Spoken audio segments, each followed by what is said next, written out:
Hi, I'm Shane, and I'm a level 1 chef. I'm Anthony, and I'm a level 2 chef. Hi, I'm Tracy from the Institute of Culinary Education, and I'm a level 3 chef. What I love about donuts is that everybody likes donuts. When people come over, they're gonna enjoy it, I guarantee it. My favorite thing about these donuts is that first bite. Oh, God, your eyes roll back in your head. It is incredible. What I love about donuts is they can be an appetizer, your entree, or a dessert.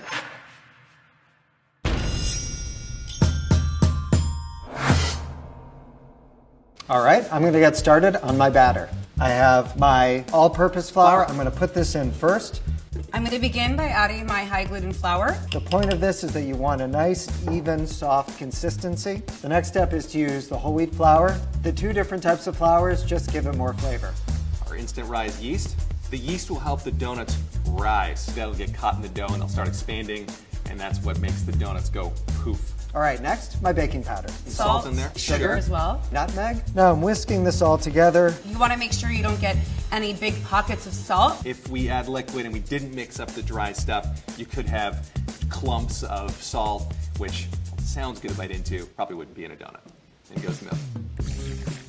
And the vanilla, we're gonna mix this on low for just a minute or two. We're using a fresh yeast today because it has more flavor than just a regular yeast, like a dry or an instant yeast. And you want to crumble it up so it kind of hydrates and becomes this liquid before we add it to our dough. Just mixing it up. So I'm gonna whisk together my yeast and my water, and I'm gonna add it to my eggs for my liquids. And now we're gonna turn it off and just add our wets to our dries. Now it's time to add our eggs. I'm gonna throw my butter in. One down. Time for number 2. Going for third, and last but not least. Grab the butter, take a little clump at a time, and work it in. What this butter is going to do is going to give structure to your batter. It's also going to give your batter a lot of richness and flavor. Next, I'm going to put in my milk, my yogurt, my egg, and my vanilla. Move the mixture around until everything's evenly distributed. We're gonna bring this up to about a medium speed for about 6 to 8 minutes. And we're gonna let it sit at room temperature for the first bulk ferment, which is gonna give our dough some flavor. We're just putting flour down so it doesn't really make a mess and get stuck to our work surface. Now I'm gonna flour up my hands as well so it doesn't stick to me, and then we can't do anything. And I'm just gonna pull one side, fold it over on itself like a letter. For the young people out there, those were early days emails. So we're just gonna wrap this up. We don't want our dough to dry out. Keep out all the nasties. Now we're gonna let this rest for about 45 minutes. So we're gonna let this proof for an hour, during which the yeast will start to activate and start chewing those sugars, and you'll see this bad boy start to rise. And then we'll let it chill in the fridge overnight. All right, looks like our dough is done resting. We're gonna release the gas from our dough. So we kind of just wanna punch it down, and then we are going to wrap it right back up and put it in the fridge overnight. All right, my batter's ready. You want to make sure that you don't ride up too high on the edges. You also want to make sure that you don't get anything on that center pin, or they won't look like donuts. So now our dough has sat overnight. I'm gonna just lightly flour my bench, and we're looking to roll this about a 1/2 inch. So because I'm looking to keep the bottom of my donut whole, I'm just gonna take my round cutter and essentially mark it, because I'm gonna poke it out after I fry it. You know, I don't know who first hold a donut, but I'm very thankful that that person did. I think that has something to do with how it cooks. Maybe a little bit more surface area means that you can get a crispier outside and a more tender inside. I don't fill these all the way up to the top because when you bake them, they're going to rise and you don't want them to overflow the pan. Make sure you leave enough room for them to grow, because you don't want them to knock into each other, as they will rise again. All right, my batter's all in the pan. We're gonna let these rest for about an hour and a half. All right, we've got our 6 donuts and our 6 holes. We're gonna let these sit at room temperature for about an hour. I'm gonna be filling my donut with a lemon curd. So I'm gonna have 1 egg yolk, and then I'm gonna have 3 whole eggs. And I'm gonna whisk that together with some sugar. So I have some fresh squeezed lemon juice, and I'm gonna add my eggs and my sugar into that. And we're gonna set this on top and let it cook until it thickens. And you wanna make sure you're whisking continuously as you do this, because your eggs will curdle if you don't. So now that this has thickened, we are going to remove it from the heat, and we are gonna add our butter in. and we are gonna use a hand blender to emulsify our lemon curd. We're gonna put this in the fridge for about 2 hours, and then we're gonna use it to fill our donut. I like to bake my donuts because you get a soft, tender crumb, and it's a lot less messy than other methods. Also, it's a lot less greasy than frying, so at least you can pretend that it's healthier. The proper donut is fried. There's no way around it. Cake or yeast, it should be fried. Now I'm gonna bake this for 10 minutes at 350 degrees. I like frying as my method because it's an incredibly efficient way to cook donuts. I look for these little dimples that are on the dough. That's how I can usually tell they're ready. So I like to do usually just a few at a time. And I drop them in and I give them a little flip. We'll start with 3. We don't want to overcrowd the pan because if we do that, then they might stick together and then they won't cook as well or as fast. No touching, no touching. I'm looking for these to be a nice golden brown. So once they're nice and golden brown, we can give them a flip. That indicates that it's been well fried. I like to shove them around a little bit to help mix up that oil. I don't think you have to do that, it's just kind of fun. This guy needs a little longer. I don't want to overcook them. I don't want them to get stale and hard. I want that oil just to drip down into the pan instead of straight onto my table. We're using canola oil. The canola oil brings a nice neutral flavor, which means it doesn't really add much flavor, just the fry. So we have a nice golden brown, and most importantly, we have a proper ring around our donut. All right, my donuts are out of the oven. They've got some nice little golden brown sections. That's definitely what you're looking for. All right, and these are done frying. All right, let's get these bad boys into some sugar and cinnamon, and then into my face. Now time to make my glaze. In front of me, I have sugar and I have some milk. The consistency of this should be quite thick. I chose cinnamon and sugar because it's a classic pairing. A little bit of the sweet from the sugar and then like that flavor kick from the cinnamon goes well with the fry flavor of the donuts. I'm gonna let my donuts sit for a little while longer to get cool because when I put the glaze on top, I don't want it to run off the donuts. I'm gonna make a toasted meringue that's gonna go on top of my donut. I'm gonna take my egg whites and I'm gonna whisk these with sugar, and we're gonna set this over a double boiler. We need to cook this until the egg whites reach about 160 Fahrenheit. So my egg whites are nice and frothy and they are warm, and they're gonna whip up, cool down, and become stiff. I'm just gonna add a little bit of vanilla extract just for a little more flavor and some sweetness. Now I'm gonna put the meringue in this piping bag. All right, time to assemble our donuts. I'm going to put my donuts on this cooling tray.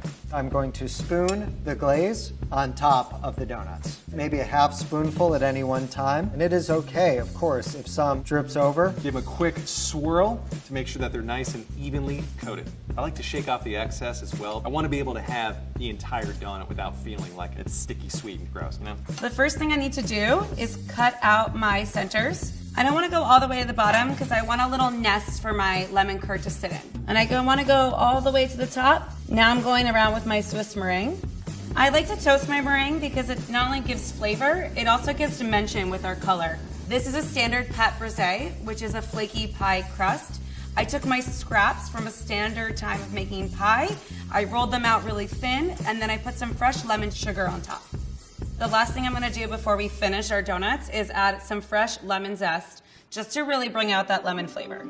And these are my donuts. And these are my donuts. These are my lemon meringue pie donuts.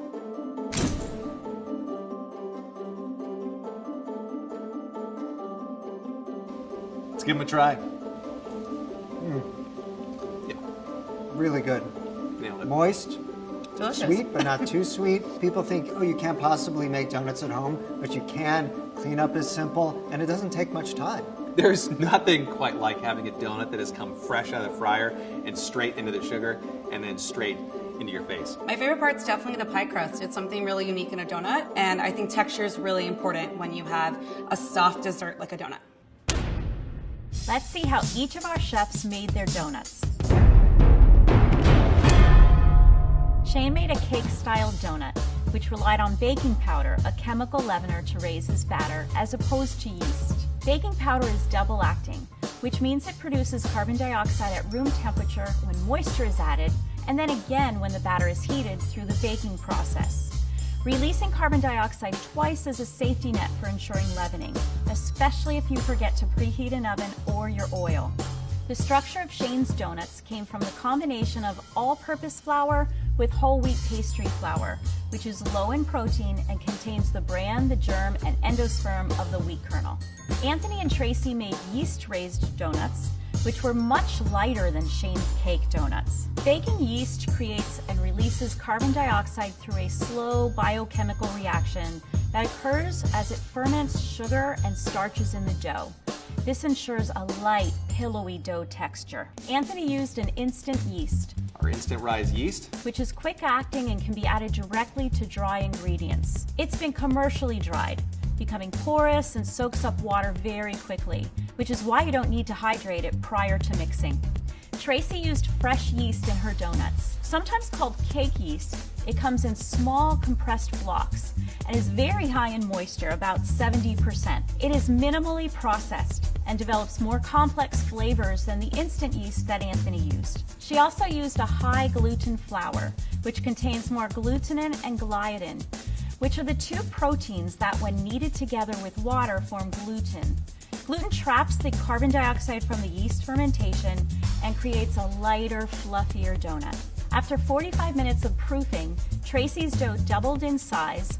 She punched it down and lightly kneaded it, allowing the yeast to be redistributed, fermenting all of the available sugars and producing additional carbon dioxide. After they finished proofing, Anthony and Tracy both needed to shape their donuts. Shane, however, was able to just pour his batter into a special donut pan. This molded the batter into standard donut rings and ensured the interior of his batter would be heated. He baked his donuts for 10 minutes, much like you would a cupcake. Maillard browning and caramelization also happened, imparting sweet, roasted notes to his donuts. Both Anthony and Tracy fried their donuts. Canola oil is genetically modified and has a high smoke point. It's a neutral oil, so it didn't impart any additional flavors. Beautiful. Oh, 3 of our chefs cooked their donuts at a similar temperature, but oil conducts heat much faster than air. So while Anthony and Tracy only needed to fry their donuts for a minute or two, Shane required a longer baking time. Shane made a simple glaze by heating confectioner sugar with milk. It sounds almost too simple, but trust me, it tastes really great. With heat, the sugar dissolves quickly, creating a translucent, sweet glaze. Anthony made a classic donut coating from crystallized sucrose or table sugar and cinnamon. This mixture adds a satisfying crunch and a warming sweetness to his donuts. it's taking every bit of self-control for me not to eat these right as they come out of the bowl. Tracy made a complex and delicious variation on a lemon meringue pie with her toppings. The lemon curd that she made from fresh lemon juice, eggs, and butter added a lemony sour note from the naturally occurring citric and malic acids in lemon. She also made Swiss meringue, which was done by whipping egg whites with sugar over heat, making them white, sweet, and fluffy. She toasted the meringue with a propane torch, adding caramel color and a very slight thin crunch. Finally, she added some flaky pie crust to tie together all of the toppings. Donuts are a delicious treat, whether they're simple or more complicated. Next time you're making donuts, I hope you'll consider some of these tips.